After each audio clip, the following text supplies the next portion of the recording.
iradahnya kita diizinkan berkumpul malam ini. Dan rasa syukur tidak sempurna kecuali bersyukur kepada makhluknya. Dan makhluk yang paling pantas kita syukuri adalah Sayyidina Muhammad sallallahu alaihi wasallam. Dan tentunya guru-guru kita. Maka mohon izin para tuan guru, bukan berarti saya lebih alim, bukan berarti saya lebih pintar, tapi karena kesempatan saja kita bersilaturahmi lewat membedah kitab. Mohon izin para guru, para habaib, para masyayikh untuk membuka kitab beliau.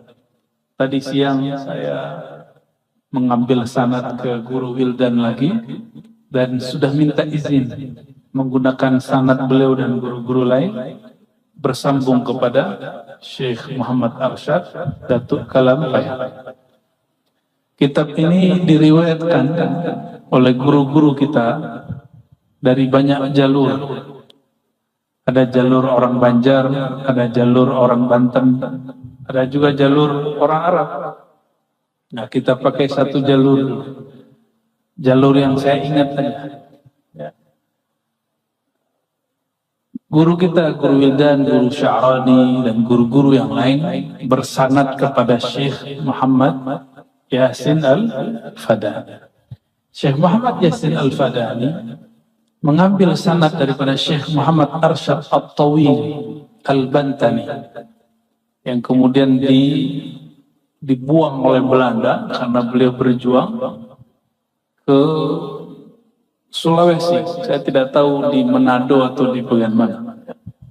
Syekh Muhammad Arsyad, namanya Arsyad juga, At-Tawil Al-Bantani, langsung mengambil dari Syekh Nawawi Al-Bantani. Syekh Nawawi Al-Bantani langsung mengambil dari Datuk Kalampayan Syekh Muhammad Arsyad atau Sayyid Ja'far Al-Banjari. Untuk mereka semua kita bacakan surah Al-Fatihah.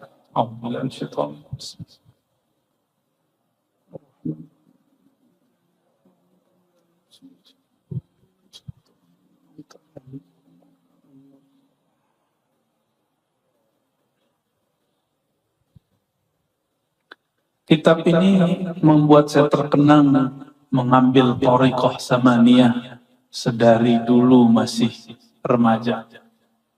Guru kami namanya Abu Ya Hasan Basri As-Samani An-Naqsyabandi Al-Khalidi. Beliau mentalkinkan persis seperti yang tertulis di kitab ini. Jadi ini thariqah sebenarnya thariqah samaniyah yang mungkin tidak semua orang mendapatkan sanad talqinnya. Jadi ini tidak boleh diamalkan kalau tidak ditalqin. Nah, ini syarat kan? Syarat kepada orang yang ingin mengamalkan kitab ini mesti mendapatkan talqin dari gurunya, mursyidnya.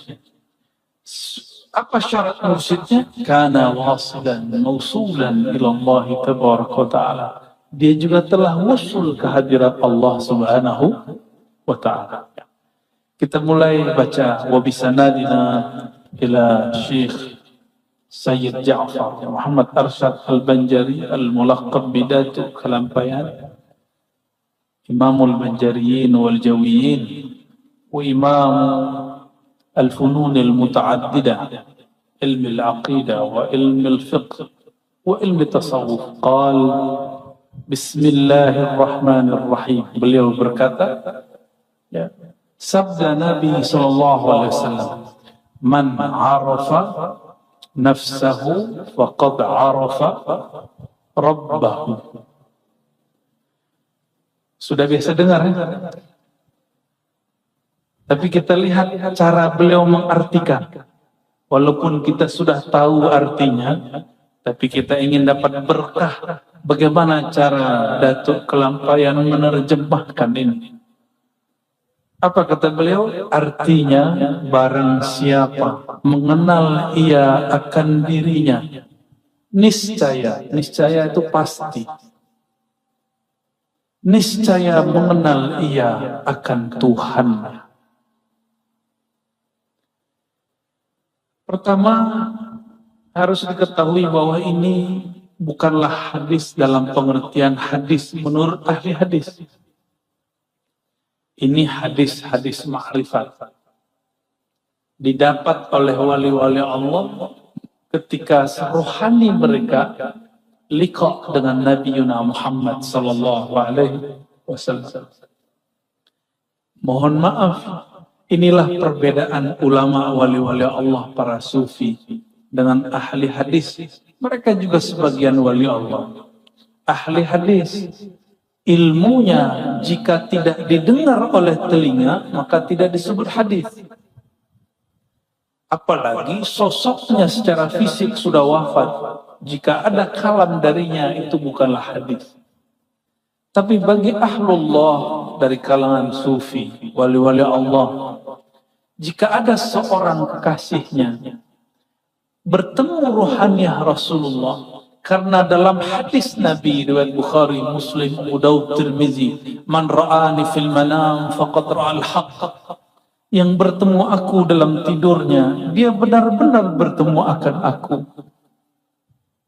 Man ra'ani fil manam fasayarani yaqzah, orang yang bertemu aku, dia akan bertemu denganku. Yang bertemu aku dalam mimpi akan bertemu aku dalam keadaan jaga. Berdasarkan hadis ini, ahli hadis tugasnya hanya sampai mengatakan hadis ini sahih, selesai. Tapi makna hadis ini yang meneruskan adalah ahli-ahli tasawuf, guru-guru kita, masyayikh kita. Apa kata mereka? Kalau kita mimpi bertemu Rasulullah secara rohani ataupun secara jaga, bagi mereka itu disebut juga hadis. Inilah yang gak ketemu. Makanya sampai sekarang ahli hadis yang umum mengatakan di kitab tasawuf banyak hadis palsu. Karena ahli tasawuf kalau bertemu rohani Rasulullah itu tetap disebut hadis, karena Nabi dianggap tidak pernah mati secara rohani, hanya berpisah ruh dengan badannya. Jadi wajar guru-guru ini bakal dianggap sebagai halu. Tahu halu? Dianggap nanti sebagai penyebar hadis palsu. Bukan, kita nggak pernah mau memalsukan hadis Nabi. Berani menolak mimpi bertemu Rasul sallallahu alaihi wasallam, berani. Saya dikritik seseorang, apa kata dia? Tidak boleh cerita mimpi Nabi di depan orang. Saya tanya balik, mana dalil yang melarang mimpi diceritakan kepada orang? Justru hadis Imam Bukhari, mimpi diceritakan kepada orang, tapi orangnya yang ahli. Orangnya yang ahli, li'arifin, orang yang arif. Syekh Muhammad Arsyad Al-Banjari sepertinya yang mengikuti tradisi yang ini, bahwa jika ahli rohani bertemu dengan rohaniah Rasulullah, kalam-kalam Nabi tetap disebut sabda Rasulullah SAW.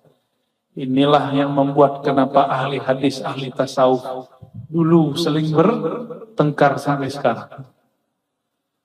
Untungnya guru-guru kita juga ahli hadis, juga ahli tasawuf. Itu untungnya.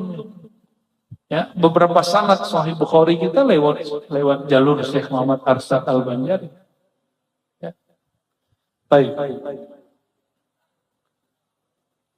Bermula hakikat mengenal diri itu 3 perkara, kata beliau. Jadi cara mengenal diri itu ada 3. Yang pertama, mengenal asal kejadian diri. Nah, ini langsung diputus. Kalau kita biasanya asal kejadian diri dari tanah, gitu ya. Oleh Datuk Kelampayan langsung dipotong. Asal kejadian diri dari Nur Muhammad sallallahu alaihi wasallam. Nur itu makhluk. Cahaya itu kemudian dizahirkan Allah menjadi 4 anasir. Ada tanah, ada api, ada air, ada udara. Hatta jin dan iblis pun tercipta dari nurnya Nabi Muhammad sallallahu alaihi wasallam. Namun nur yang mananya? Nah, ini yang jadi rahasia. Di dalam kitab Daqaiqul Akhbar, dulu saya mengatakan ini kitab kumpulan hadis palsu.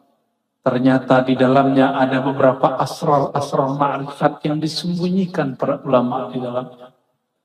Mulailah kita sadar, tidak boleh menghina apa saja. Orang pemaksiat pun kita tidak hina, apalagi kitab yang dikarang oleh para ulama. Ya. Di Daqaiqul Akhbar disebutkan di alam ruh, di saat seseorang memandang kepada Rasulullah, jika dia memandang kepada kepala Rasul, maka dia nanti di bumi akan jadi pemimpin. Jika dia memandang dadanya Rasul, dia nanti jadi apa? Mandang tangannya Rasul nanti jadi apa? Sudah disebut. Maka semua pekerjaan kita ini, itu hanya ulangan dari apa yang kita pandang dulu di alam ruh. Saya duduk di sini, guru-guru ada di sini, jamaah ada di depan. Semuanya menunjukkan apa yang dulu pernah kita lakukan di sana. Cuma mengulang. Bedanya dulu ruh itu tidak laki, tidak perempuan. Sekarang kita jadi laki, bukan perempuan. Ada yang perempuan, tidak laki-laki.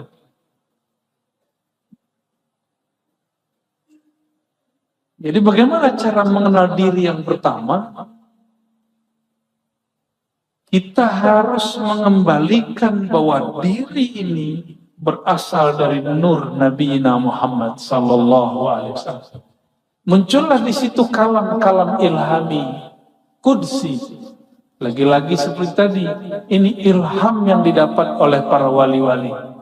Mereka mendengar Rasulullah bersabda di alam ruhani, Al-alam minni wa ana minallah. Alam dariku, aku dari Allah. Maksudnya aku dari hembusannya nafas Allah subhanahu wa ta'ala. Ternyata di kitab Sirrul Asrar pun disebut, yang dinisbatkan kepada Syekh Abdul Qadir Al-Jailani.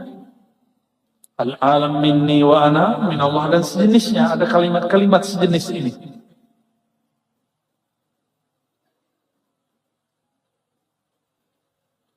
Seperti sabda Nabi Sallallahu Alaihi Wasallam. Kedua, menyatakan dirinya dahulu daripada mati. Jadi cara mengenal diri yang kedua, mematikan diri sebelum mati.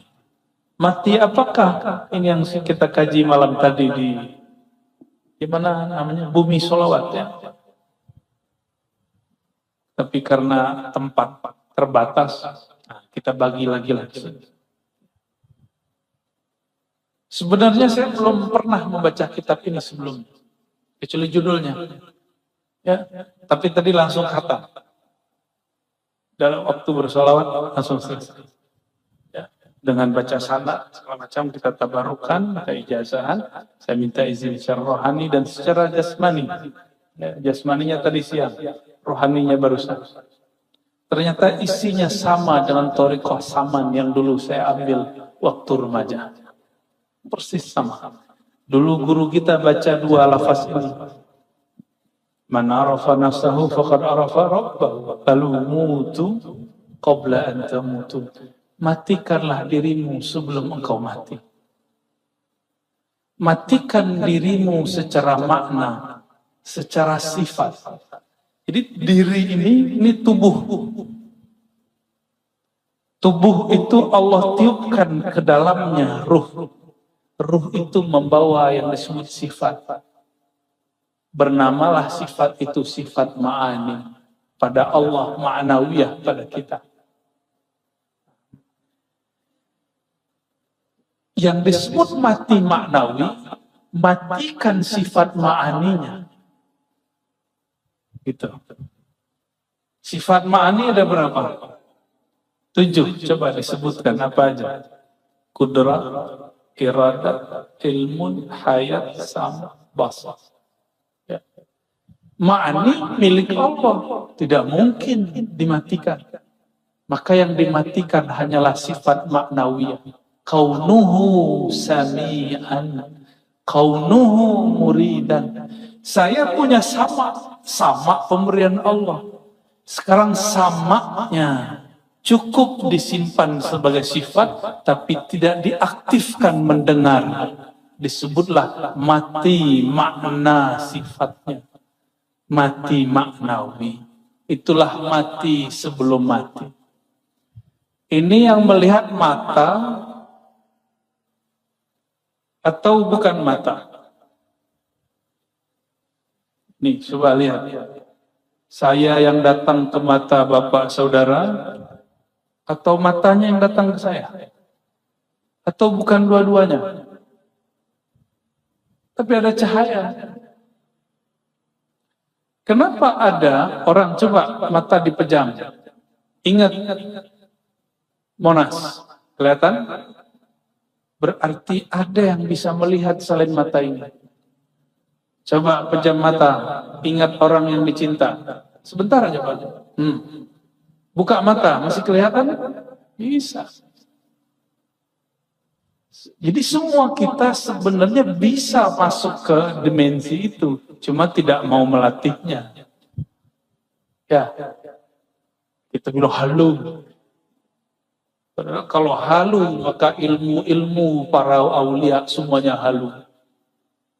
Ini ada sok pemberantas halu. Yang dia berantas ilmu wali, mana bisa. Jadi wali dulu, baru berhadapan sama wali Allah. Ya.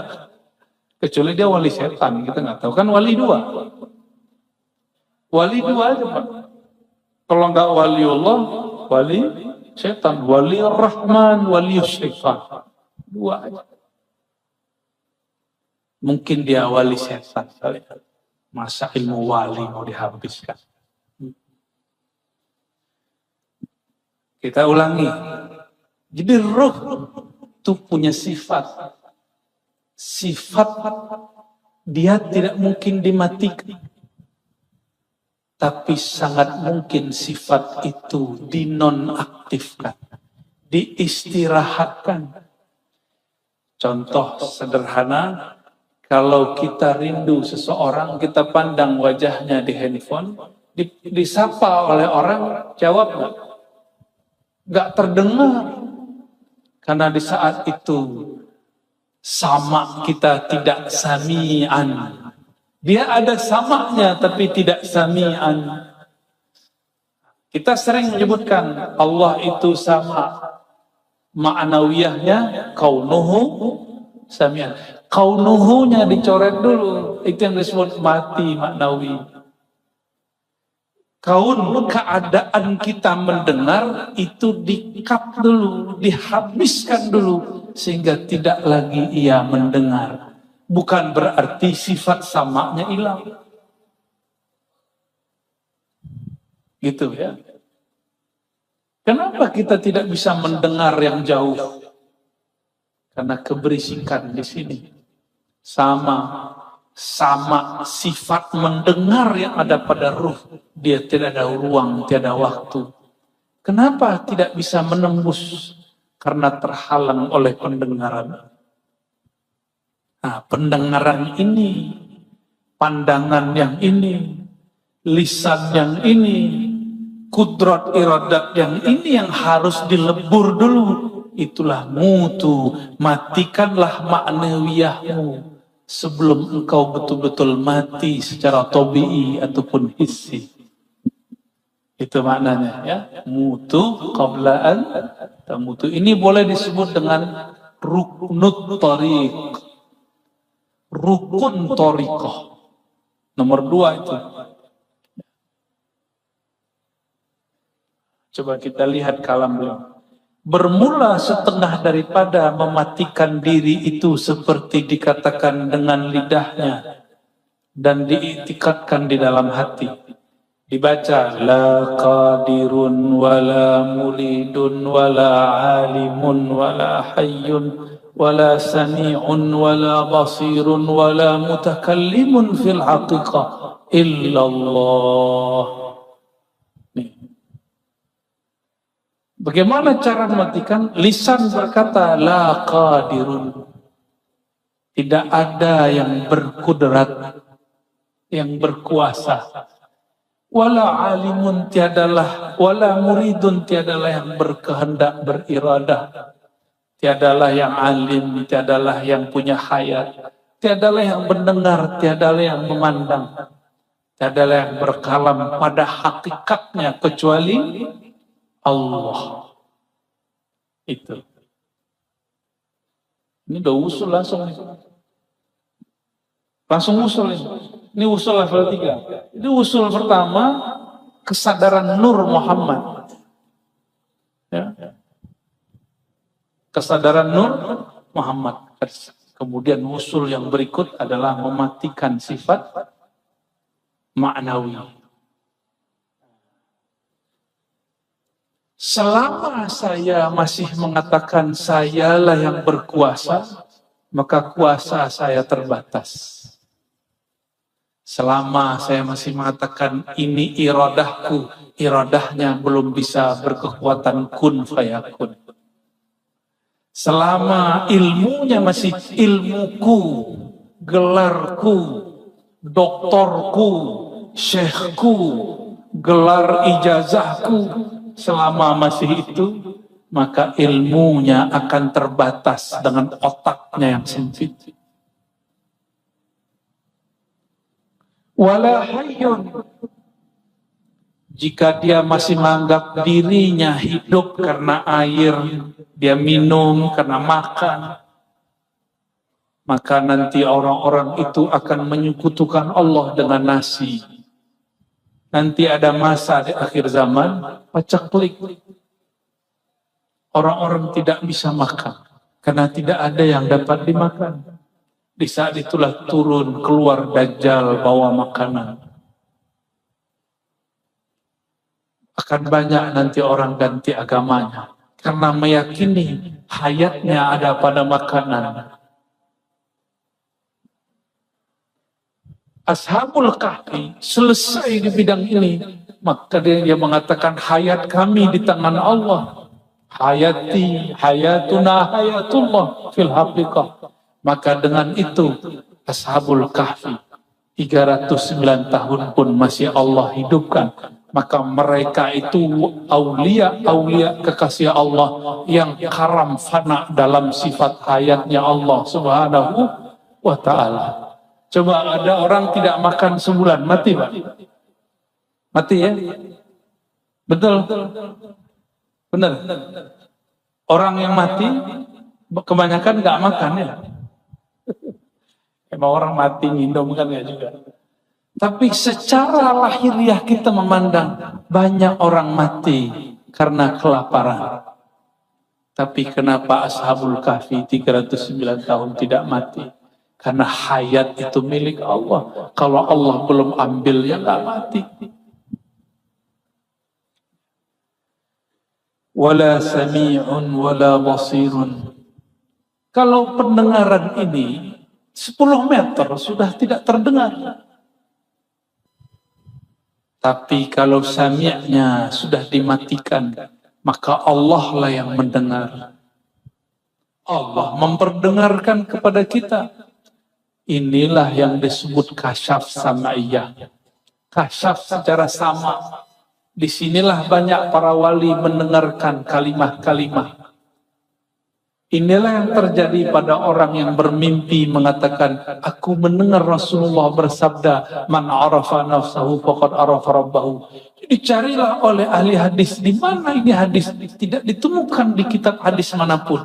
Ternyata itu kalam Sayyidina Mu'az ketika bertemu Sayyidina Nabi SAW secara ruhani.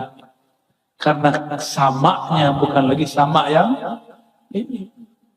Coba datang ke Raudhah, datang ke makbarah Nabi SAW. Bisa dengar Nabi? Coba baca salam. Assalamualaikum ya Sayyidina Rasulullah. Bisa dengar jawabnya? Karena pakai telinga ini. Coba matikan samamu. Engkau akan mendengar Nabi menjawab. Ya. Kenapa ziarah terasa hambar? Karena ziarah baru dengan sifat maknawiyah kita. belum dimatikan sifat ma'nawiyahnya. Jadi ini tips kalau mau ziarah kubur, pakai ilmu mutu qabla'an tamutu. Matikan sifat ma'nawiyah sebelum engkau betul-betul mati. Nah, lalu di paragraf berikut halaman ketiga, ketiga fana sekalian diri. Ini thariqah ketiga ya, untuk mengenal diri. Ketiga fana sekalian diri itu di dalam kudrat Allah dan iradat Allah dan ilmu Allah. Seperti firman Allah, kullu syai'in halikun illa wajhah. Segala sesuatu halik. Apa arti halik? Binasa, mati. Halik itu nama lain dari mati. Hancur, binasa, karam. Illa wajhah, kecuali wajhullah. Jangan dibayangkan wajah. Apa makna wajah? Fungsi wajah apa Pak? Kita memandang dengan wajah atau memandang dengan apa ini? Ini belakang namanya apa? Nah, ini leher. Kita memandang dengan wajah atau dengan leher? Memandang dengan wajah atau memandang dengan tangan? Apakah memandang dengan lutut? Tidak. Maka disebut ini wajah adalah alat untuk memandang dan objek untuk dipandang. Kalau guru dulu melamar, itu memandang wajah atau memandang lantai, guru? Memandang wajah ya. Yang dipandang wajah. Lalu disebut wajhullah. Apa makna wajhullah? Jangan, Allah itu bukan jisim, bukan fisik, bukan benda, juga bukan benda-benda metafisik. Yang penting Allah bukan sesuatu yang dapat digambarkan. Apa yang terbayang di pikiran Allah, tidak begitu. Begitulah akidah Ahlus Sunnah. Lalu apa yang maksud wajah? Maka ulama kita mengambil makna wajah itu adalah hakikat ihsan. Engkau beribadah kepadanya seakan memandangnya.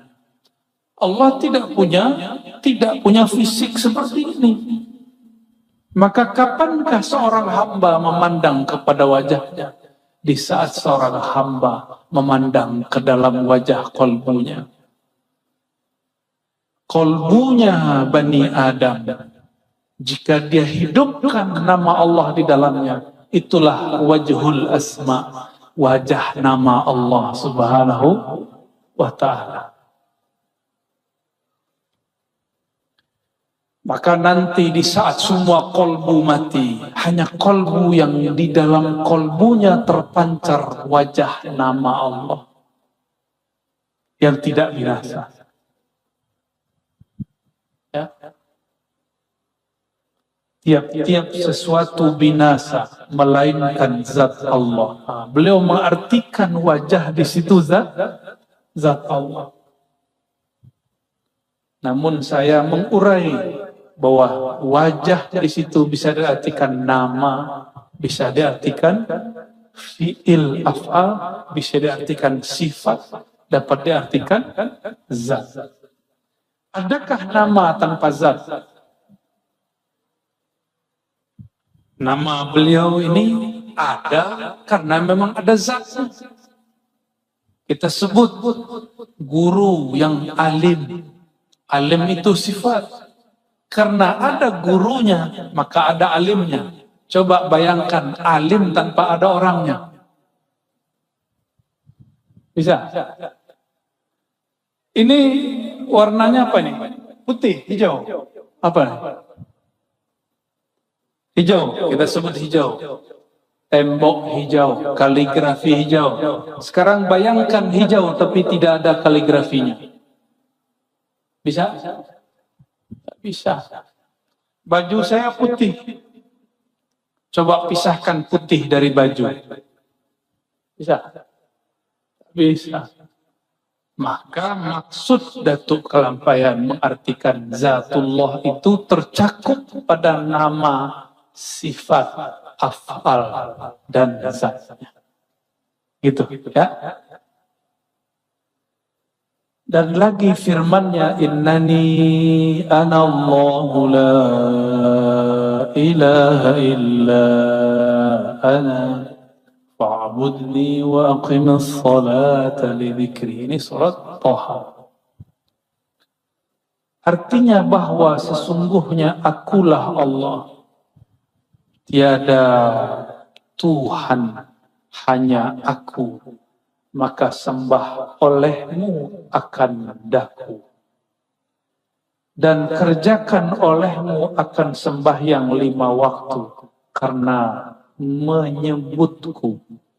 Ini terjemahan beliau. Lalu beliau mengatakan, syahdan wajib kita mengikut amr Nabi Sallallahu Alaihi Wasallam. Amrnya ini artinya perintah. Dan menjauhi segala larangannya supaya mudah-mudahan termasuk kandung Abdullah, yakni hamba Allah Ta'ala yang kamil pada kehambaannya. Setelah itu hendaklah kita kerjakan musyahadah keesaan zatnya dan muraqabah dan muhadarah. Nah, ada 3 di situ ya. Nah, ini yang unik, ini yang berbeda daripada Datuk Kelampaian dengan beberapa ulama-ulama yang lain. Beliau menambahkan namanya muhadarah. Pertama musyahadah, ya. Itu paling tinggi. Bawahnya turun muraqabah. Turun lagi muhadarah. Di kitab-kitab yang lain cuma 2. Musyahadah, muraqabah. Hanya beberapa kitab yang menyebutkan muhadarah. Dan beliau menyebutkan muhadarah, yaitu menghadirkan hati kita kepada hadiratnya serta mengucap zikir la ilaha illallah. Ini karena belum mengikuti syarat beliau, saya tidak boleh talqin dulu. Tapi tidak tahulah nanti ya. Nanti kalau halnya datang, siapa tahu nanti kita talqin. Pernah talqin sebelumnya? Bimbingan zikir la ilaha illallah dibimbing? Pernah? Pernah ya? Belum ya? Kebanyakan belum. Insya Allah kalau umur panjang, nanti kita buka lagi kitab ini, nanti kita talqinkan. Tapi tempatnya sedikit agak sejuk. Karena zikir la ilaha itu panas. Jika dizikirkan, namanya meledak dalam kolbu. Itu gerah rasanya. Terus tempatnya ini kan tertutup. Kalau orang tahlil la ilaha illallah bisa menggema kemana-mana. Nanti ke telinganya ada yang terganggu nanti.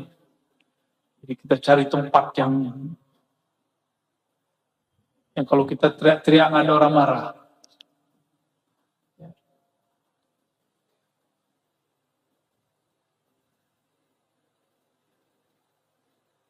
Nah, ini halaman 5, 6, 7 itu kaifiyat thariqah samaniyah.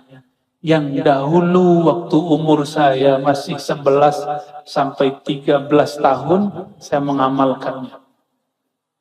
Dan mengalami apa yang beliau sebut. Apa yang beliau kalamkan, hakikatnya kita pernah mengalami. Jadi yang beliau ceritakan bukanlah halu, itu benar-benar zahir terjadi pada ahlinya. Coba kita lihat.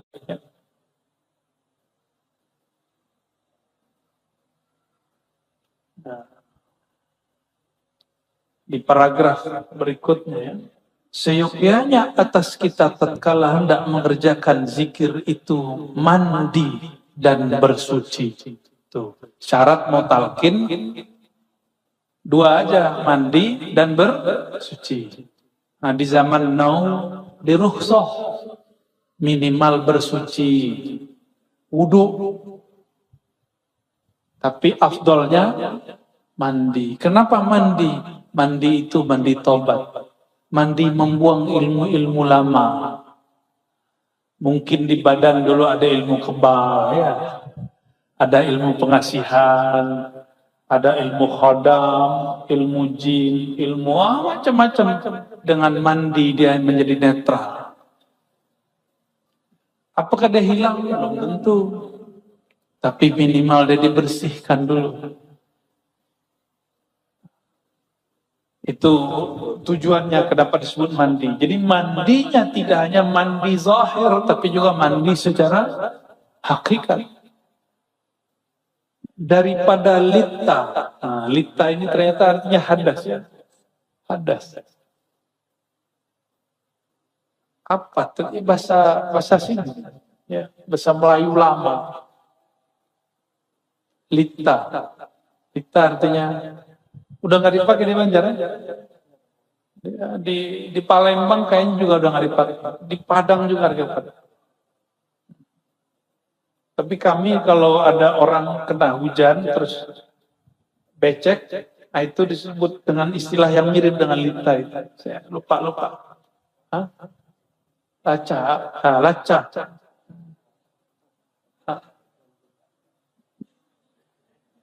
Gitu deh, ya. Lica. Yang zahir serta mengambil air sembahyang. Mengambil air sembahyang itu wudu.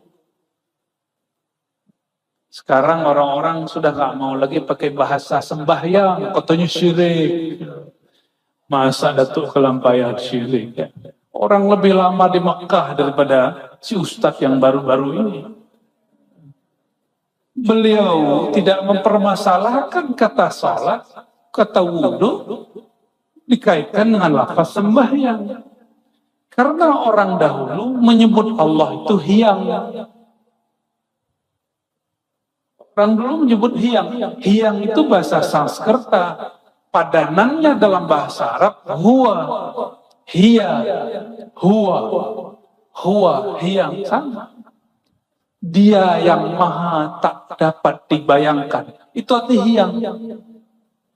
Saya bertanya kepada ahli bahasa yang mengerti bahasa Sanskerta. Kata mereka, hiyang itu artinya dia yang tak tergambarkan oleh pikiran. Sama dengan huwa, Allah, dia. Ya? Makanya beliau itu tidak mempermasalahkan lafaz sholat diterjemah jadi sembahyang. Sekarang masih, guru. Mari sembahyang. Disebut syirik nggak, guru? Biasa, ya. Bedakan islamisasi dengan arabisasi. Islamkan orang, arabisasi nurut. Nanti pelan-pelan kita bisa arabkan, ya. Saya tadi siang, ya, takziah dan ziarah ke guru Sya'rani Thayyib. Itu rumah bait ilm wa lughah. Itu rumah ngomong bahasa Arab terus, Pak. Hatta walad saghir yatakallam bil Arabiyyah, ya. Anak kecil ngomong bahasa Arab. Kadang-kadang pakai amiyah Makkah lagi, kita pusing-pusing sendiri. Ajib, ya. Rahimahullah Syekhana Syekh Muhammad Sya'rani Thayyib. Amin. Lalu beliau mengatakan, dan yang batin dengan mengucap istighfar, maka bolehlah disebut bersihnya tubuh dengan air, bersihnya kolbu dengan istighfar. Istighfar itu disebut dengan mandi. Bedanya dengan taubat, taubat itu mandi junub batin. Kalau istighfar mandi biasa. Pagi sore kita mandi. Jadi orang-orang yang ahlullah, jika Allah kasyafkan rohaninya, dia melihat orang sedang istighfar itu seperti mandi. Ya. Minta ampun ke hadirat Tuhan kita. Nah, Kata Tuhan katanya juga nggak boleh, guru. Kata Tuhan itu ketua kelasnya para dewa. Mengada-ada ya. Tuhan kita Azza wa Jal dengan memakai pakaian yang putih. Inilah sejarahnya kenapa dahulu di majelis-majelis kajian dan salawat yang ada di negeri Banjar, hampir semua berbaju putih. Dulu, sebenarnya tidak mesti. Itu dulu pakaian orang bertoriko. Untuk ngambil talqin mereka pakai baju putih-putih. Nah, jadi nanti kalau mau talqin, Pak, bajunya putih-putih. Nah, dan kebiasaan itu nyebar. Bahkan tidak talqin pun guru-guru kita berbaju putih. Dan khalwat. Nah, ini yang mahal ya. Khalwat di tempat yang sunyi. Udah nggak ada yang berani kan? Ya.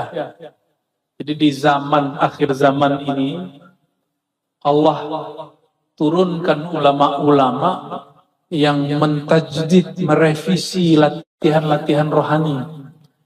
Sekarang tidak mesti lagi kalau ingin beramal lalu kita cari tempat yang sunyi. Tapi kalau mau, alhamdulillah, ya masih sanggup. Ya, 40 hari. Nggak boleh bawa handphone, nggak boleh bawa dompet, masuk ke hutan, samping Gunung Kiram. Berani? Masa ya, ada hewan sedikit takut, bunyi ada hewan burung hantu bunyi takut, gimana mau jihad nanti? Ada orang nggak takut sama hantu, tapi takut lapar.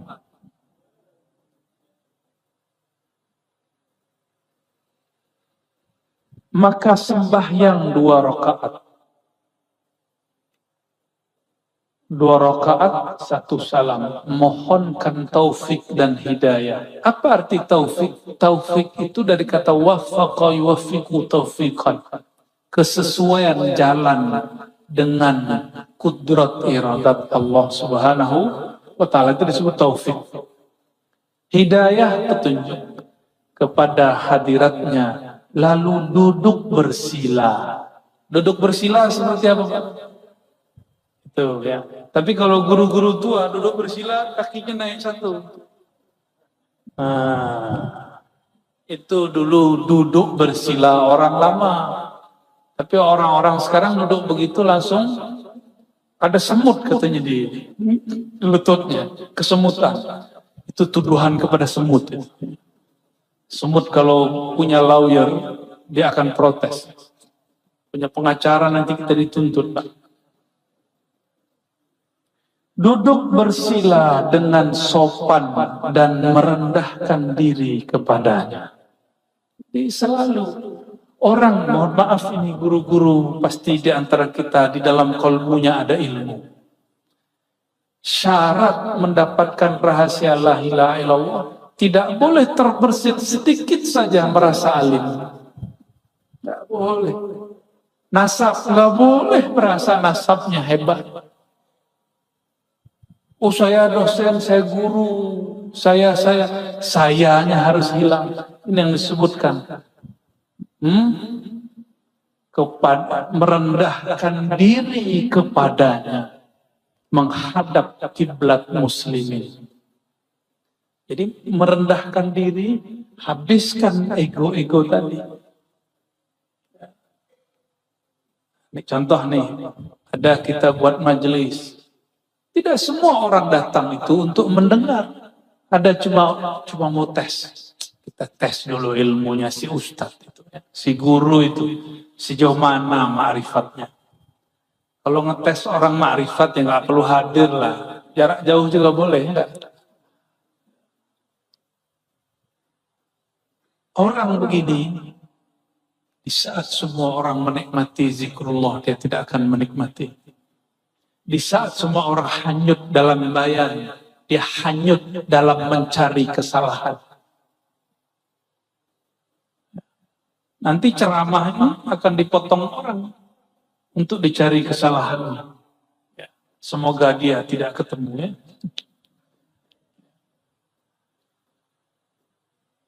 Dengan menghadap kiblatul muslimin. Jadi menghadap kemana?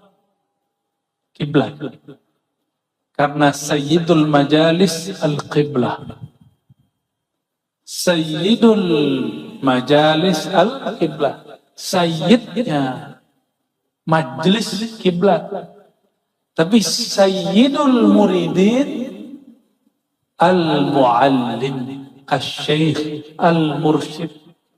Sayyidnya para murid adalah guru, muallim, mursyid. Makanya guru mursyid tidak mesti menghadap kiblat. Tapi murid yang menghadap kepada guru. Karena guru adalah kiblatnya ilmu. Itu. Ini gimana caranya? Bapak hadap ke kiblat, saya menghadap kiblat. Siapa yang mau belajar? Ya. Maka dihantarkan kedua tapak tangan kepada lutut. Nah, duduk begini. Persis seperti ini dulu. Lalu mengucap, La ilaha illallah. Serta mengingatkan maknanya di dalam hati. Dan iktikad yang putus. Wah. Iktikad yang putus itu bahasa Arabnya i'tiqadun jazimun. Bukan qati'un, ya. Itu salah terjemah itu. I'tiqadun jazimun. Iktikad yang putus, ma'rifat yang sampai, paham yang mantap. Itu yang disebut i'tiqad yang putus, ya. Kalau dulu di tanah Melayu, di Minangkabau, di Palembang ada istilah begitu. Ilmunya udah putus.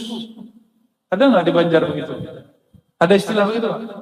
Ilmunya sudah putus. Nah, itu maksudnya sudah usul. Tiada apa nih bacanya? Akan keadaanku. Nah, dan semesta sekalian, jangankan ya aku, alam pun tidak ada. Ini kalau diterjemah bahasa Arabnya apa? La maujuda bihaqqin illallah. Ini baru awal ngaji, Pak. Maka awal thariqahnya guru, ya, gurunya para guru ini Datuk Kelampaian. Itu akhir dari thariqah. Maka wajar jika ada orang berkalam, ya, thariqah yang seperti ini itu akhir turuq. Tapi meskipun dia akhirnya thariqah, dia mesti kembali kepada awalnya thariqah. Selalu begitu. Ada thariqah dimulai dari ujung, tapi dia harus pergi ke pangkal. Ada thariqah dimulai dari pangkal, dia pun harus dibawa ke ujung. Coba lihat maknanya. Tiada keadaanku, maksudnya tiadalah aku, tiadalah alam. Sekalian alam ini wujud hakiki, ya. Tiadalah wujud hakiki. Maka wujud itu dibagi. Apa yang disebut wujud? Wujud ada. Apa yang disebut hakiki? Hakiki itu yang wujud dengan dirinya sendiri. Kita apakah wujud dengan diri sendiri? Tidak. Kita wujud diwujudkan. Maka dulu kita sering tanya guru ke murid-murid di sekolah, di kampus, di pesantren. Lebih dahulu ayam atau telur? Ya. Apa jawabannya, Pak? Izin saya minum dulu ya. Coba silakan dipikir. Ayam dulu atau telur? Ayo Adinda. Ya Ananda. Duluan ayam atau telur?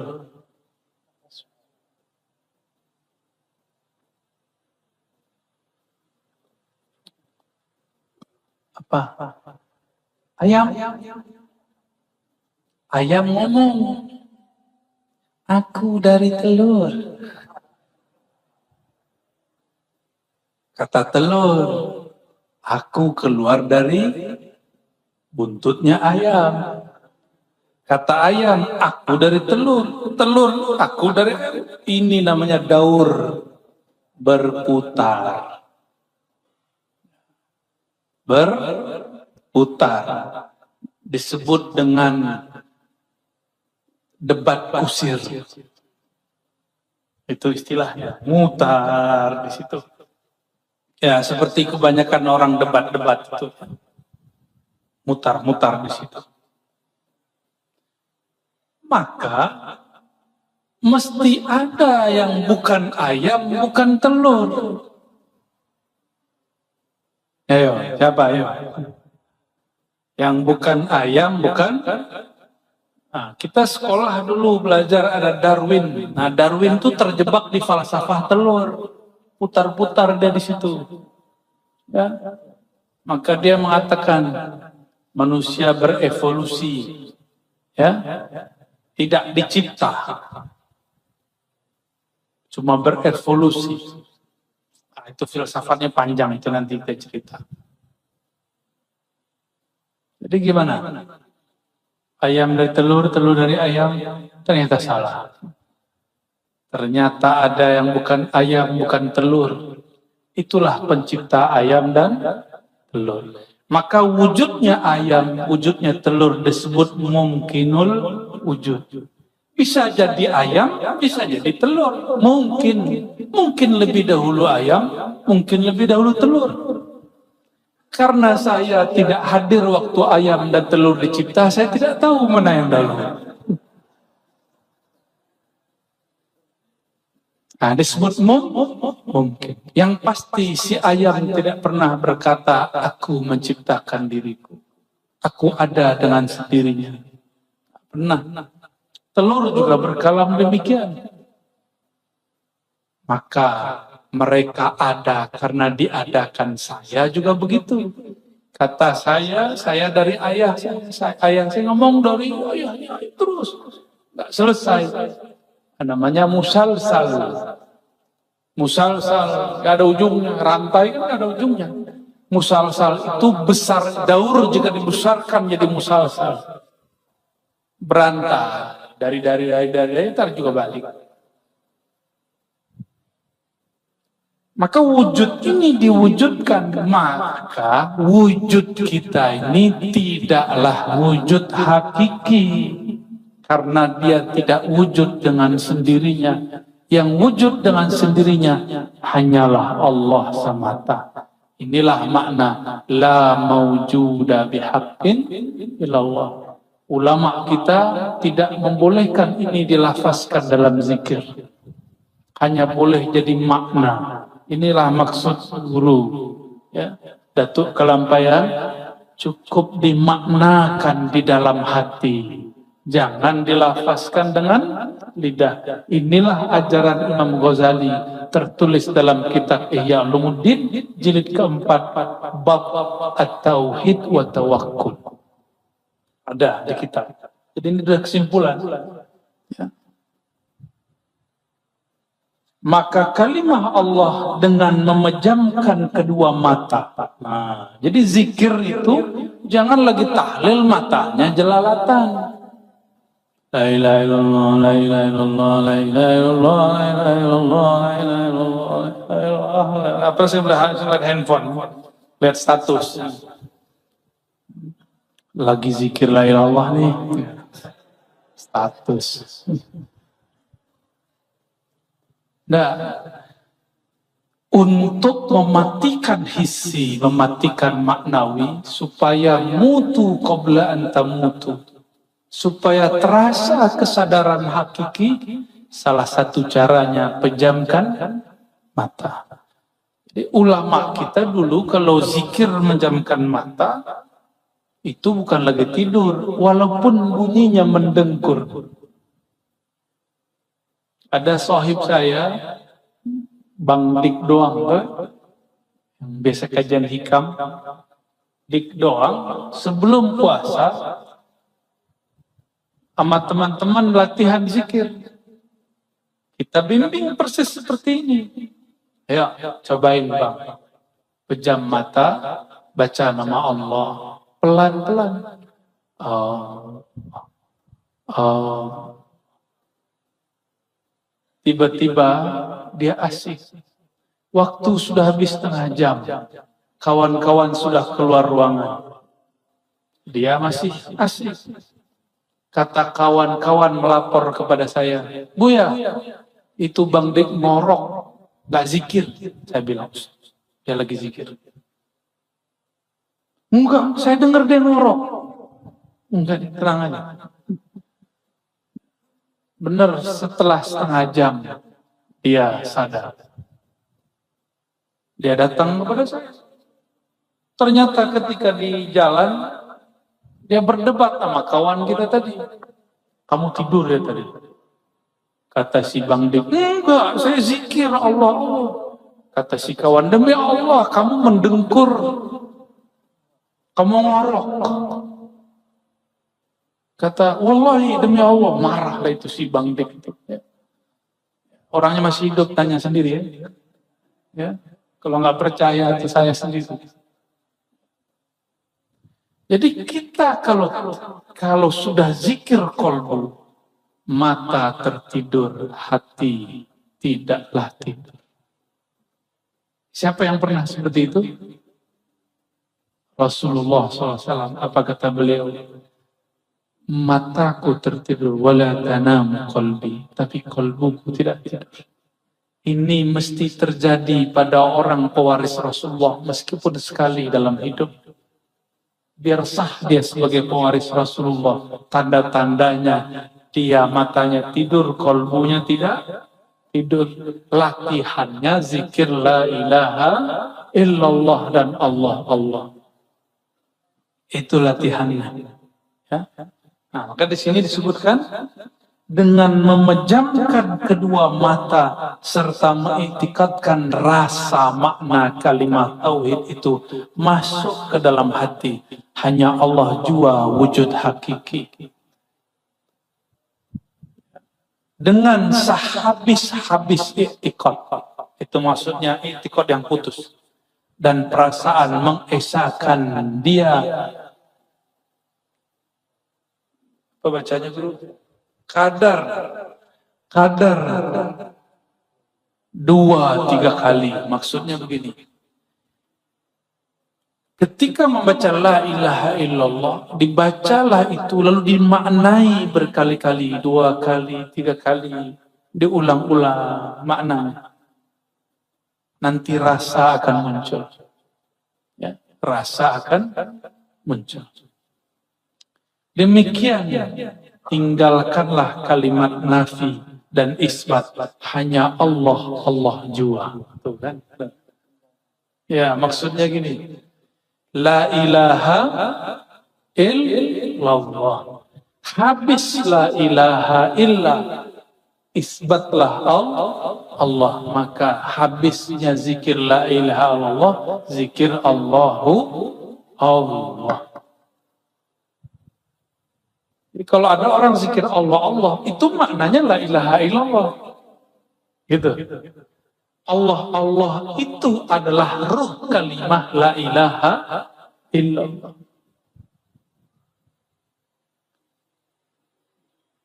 Boleh diganti. Karena di Quran yang banyak itu lafaz hu. Bisa menjadi hu. Itu bisa. Bisa ke sana. Bukan hu lagi sorak-sorak. Waktu kita dulu lagi sekolah, ya, sekolah dasar. Bukan itu. Ya, jika ada yang membid'ahkan hu, mungkin maksud dia itu. Ya.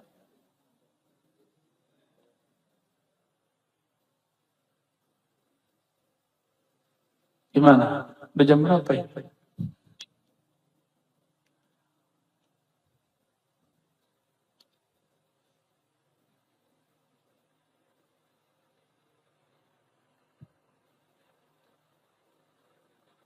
Nah,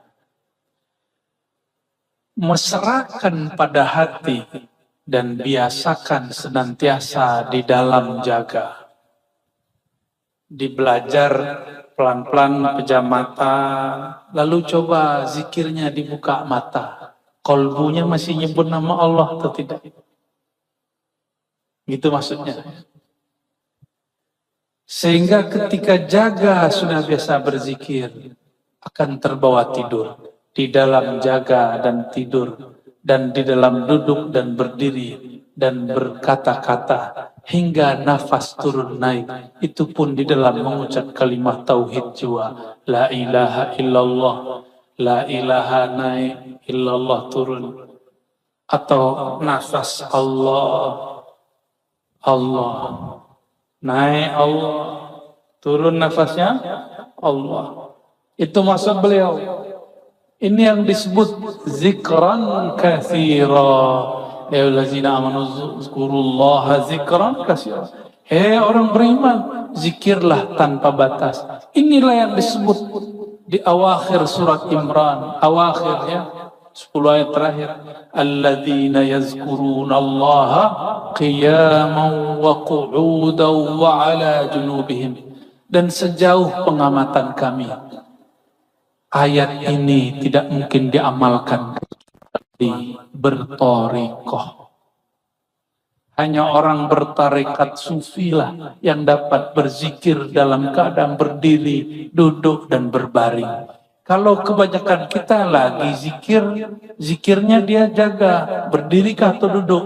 Tapi bagaimana caranya zikir dari tidur? Zikir sadari tidur itulah yang terjadi pada sahabat kita barusan. Dia mendengkur, ngorok. Tapi kolbunya hidup menyebut nama Allah Subhanahu wa taala. Teringatlah kita kalam Sayyidina Mustafa Muhammad sallallahu alaihi wasallam. Apa kata beliau? Kamathalil ladzi yadhkurullah. Kamathalil ladzi yadhkur rabbahu wa la yazkurhu kal hayy wal mayyit. Perumpamaan orang yang berzikir dan tidak zikir seperti orang yang hidup dan yang mati. Manil mayyit? Al mayyitu man la dzikra fi qalbi. Man la yazkurullah fahuwa mayyitun. Siapa yang tidak ingat Allah, dialah yang mati. Mati hatinya. Ya. Maka banyaklah zombie-zombie hari ini. Ya. Dia sholat tapi kolbunya tidak zikir. Gimana rasanya guru? Kita hidup dengan seseorang, zahirnya dia puji-puji kita, tapi batin dia tidak bersama kita. Mau nggak guru? Dia cantik guru, mau? Nggak mau guru ya? Dia cantik. Puji kita gombal, guru. Tapi batin dia, ada yang lebih aku cintai selain engkau. Kata guru, sini gua sembelih. Kita tidak terima jika ada orang memuji dengan lisannya, tapi batinnya membenci. Atau batinnya lebih cinta kepada yang lain. Apalagi Allah yang setiap detik, setiap saat, setiap lahzah memandang ke dalam kalbu. Allah tiada suka, tiada ridha, tiada rela jika si hamba mengatakan Allahu Akbar, di kalbunya lebih besar pekerjaan dan dunia. Allah tidak ridha.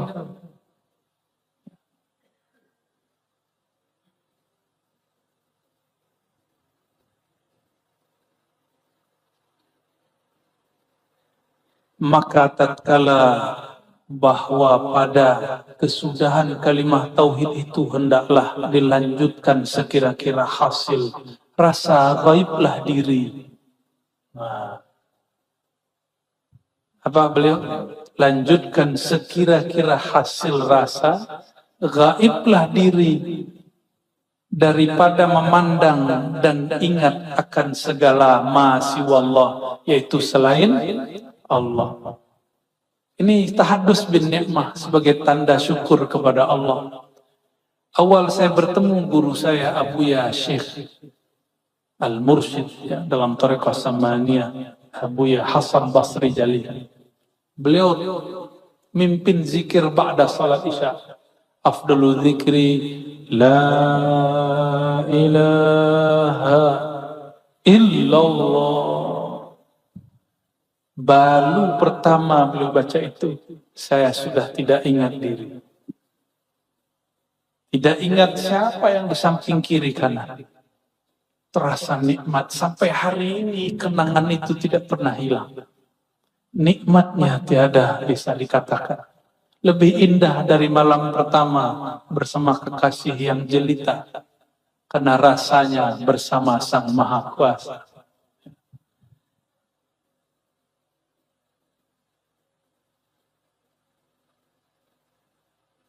Semata-mata di dalam keesaan zat Allah Ta'ala wajibul wujud.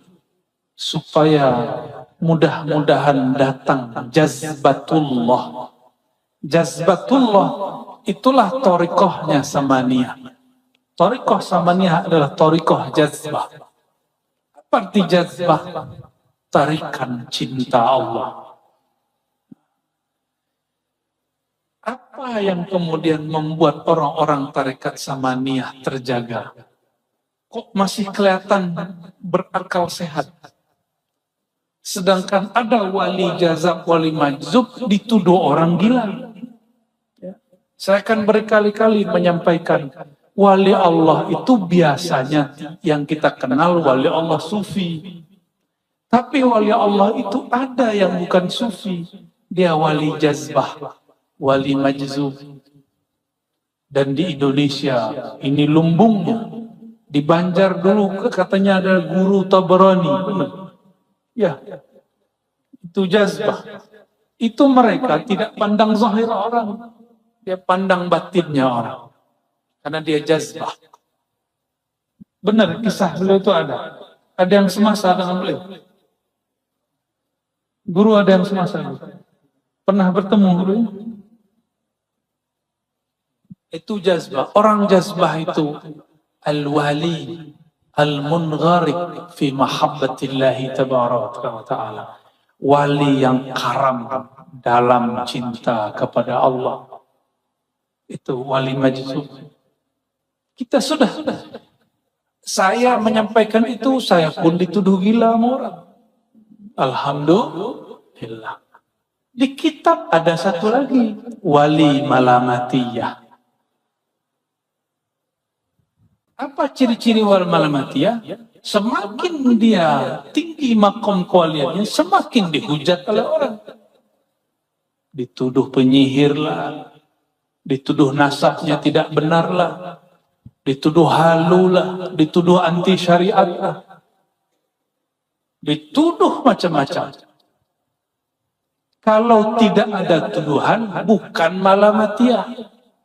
Jadi selama masih ada yang mencaci maki, bahkan mungkin di antara antum ini ada yang mencaci makinya. Berarti sahihlah ungkapan wali malamatiyah. Maka saya tidak marah. Kalau saya menyebut wali malamatiyah masih ada. Tapi itu tidak banyak. Kita sebutkan dulu ada namanya Qudayb Alban. Qudayb Alban guru dari Syekh Abdul Qadir Al-Jailani. Murid dari Syekh Abdul Qadir, guru dari Salahuddin Al-Ayyubi. Beliau menzahirkan tidak pakai syariat di depan orang. Tapi beliau tidak anti syariat, itu bedakan. Kalau ada orang mabuk, kita kafirkan atau kita sebut dia pemaksiat. Ada orang kita ke masjid tapi dia tidak sholat. Kita kafirkan atau kita katakan dia fasik. Qudayb Alban uji seorang qadhi, imam di tempatnya. Dia si qadhi masuk masjid. Dia tidak sholat, dia di depan masjid. Sehingga si qadhi mulai dari takbir sampai assalamualaikumnya dia bayangkan. Itu kenapa orang dibilang wali tapi nggak sholat sama kita. Wali apaan dia itu?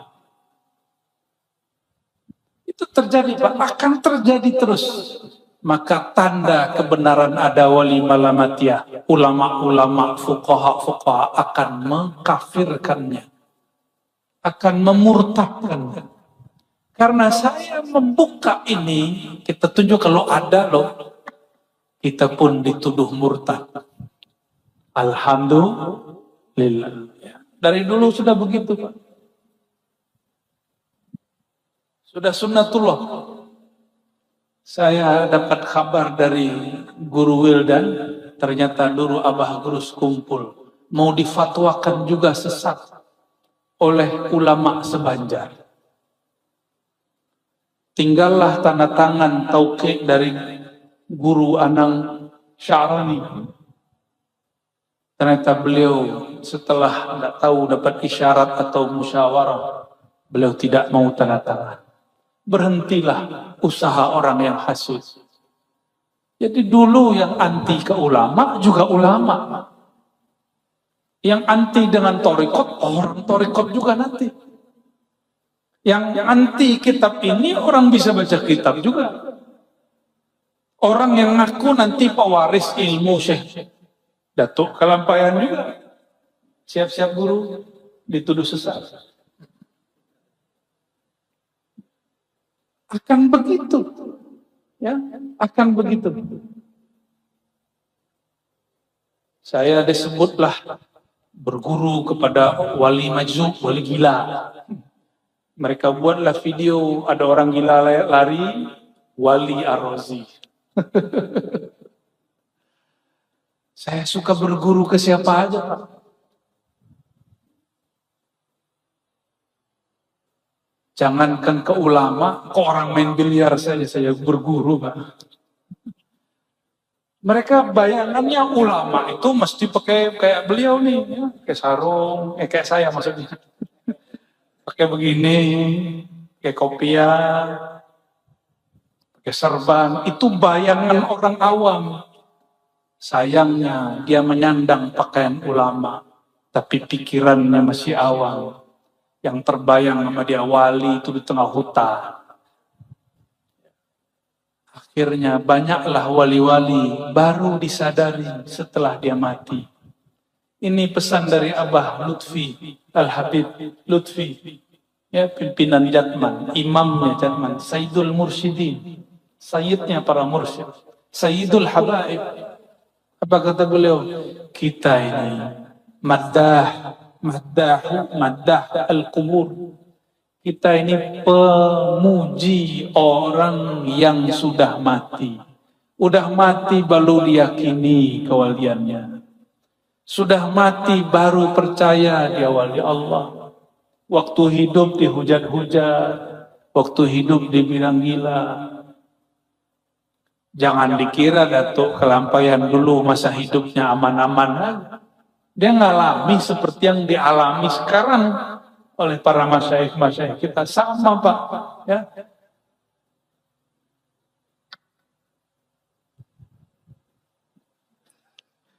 Dikit lagi lah ya. Dikit lagi. Karena yang paling inti nanti di halaman nomor 9. Ya. Ada, kalau nomor 10, halaman 10 dan 11, itu torikoh lanjutan. Ya, namanya zikir khofi. Ya. Zikir tajalli. Kalau yang ini muqaddimah ke tajallinya. Malah sudah masuk ini halaman 8 sudah masuk ke tajalli. Ya. Coba kita lihat. Supaya mudah-mudahan datang jazbahnya Allah. Apa arti jazbah tadi? Tarikan cinta Allah. Itulah sebabnya kenapa orang jazbah senang berteriak lagi zikir. Allah, itu jazbah. Disebut juga wujdan. Rasa yang wujud di dalam diri, lalu dia tertarik. Bahkan dulu masyaikh kami pingsan-pingsan, guru. Kalau ngaji begini pingsan. Tidak jarang juga yang berteriak.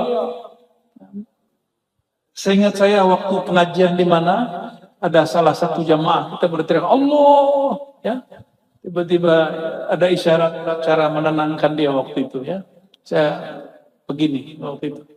Tapi itu nggak dibuat-buat Pak, itu begitu aja, nggak bisa diulang lagi. Ya. Orang itu disebut mengalami jazbah. Tapi itu jazbah dalam thariqah masih bisa dijaga. Nah kalau jazbah yang kamilah seperti terjadi pada Al Habib Syekhan, itu kamilah.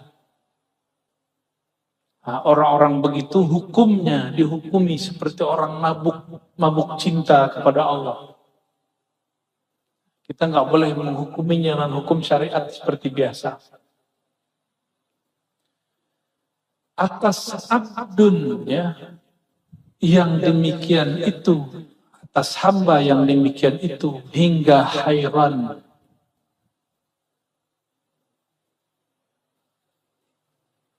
Ya, setelahnya bacanya apa guru? Lemahlah ya. Hairan itu bahasa Arab, hairan. Itu bahasa Arab. Hairan itu salah satu ahwal yang terjadi pada sufi.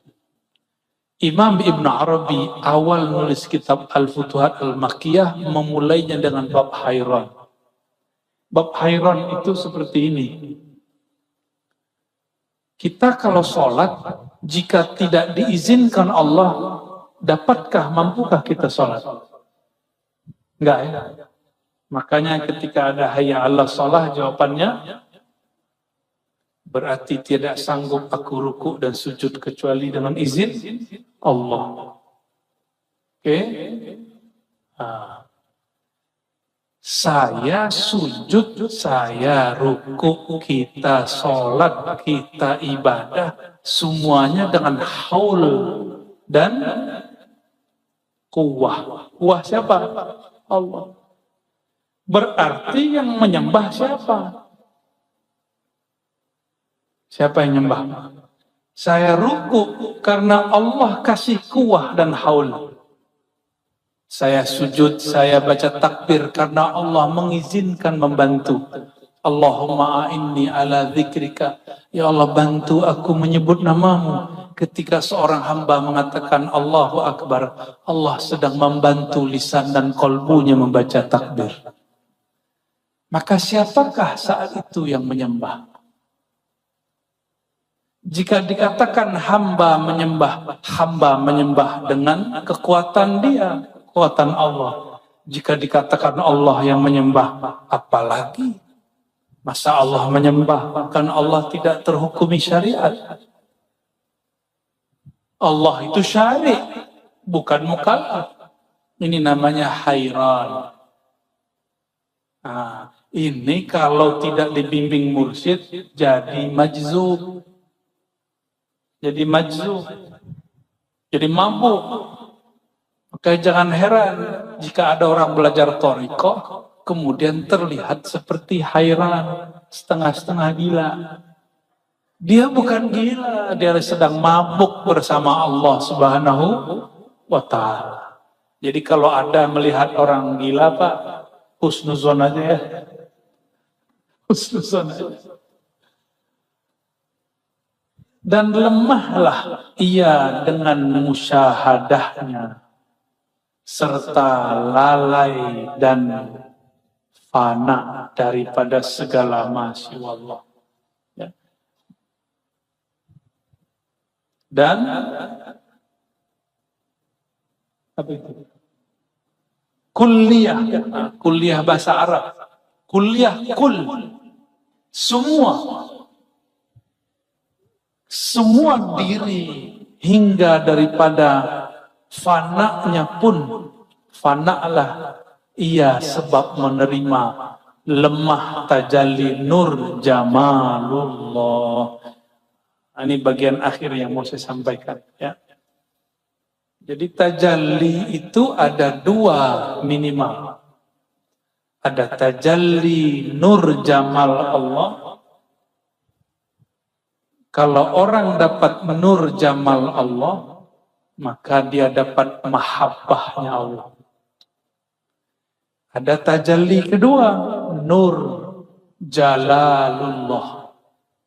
Jamalullah turun kepada ulama wali, sedangkan jalalullah turun kepada umara. Atas dasar itulah ulama dan umara tidak boleh bertengkar, harus saling merangkul dan saling menguatkan, saling menasihati, saling mengingatkan.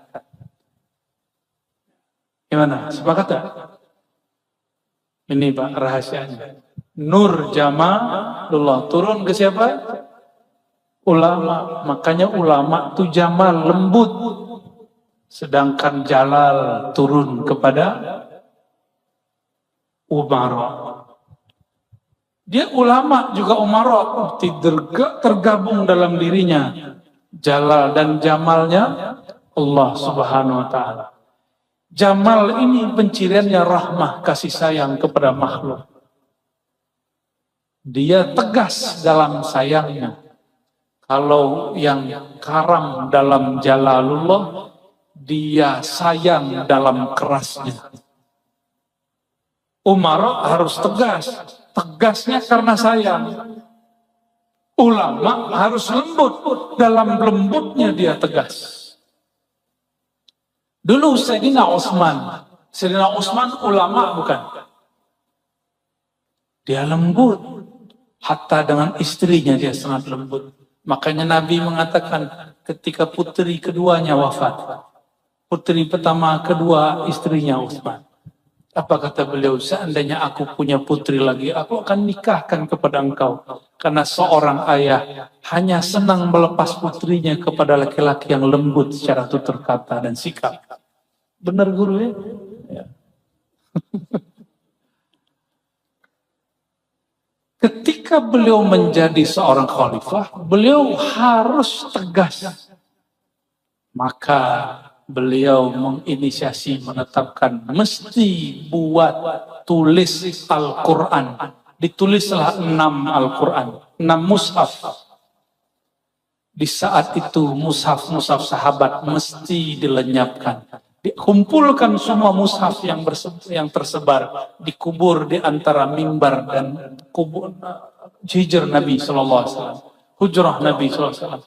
Jadi antara mimbar Nabi, Raudhah dan makbarah Nabi, itu di bawahnya ada kuburan mushaf dulu.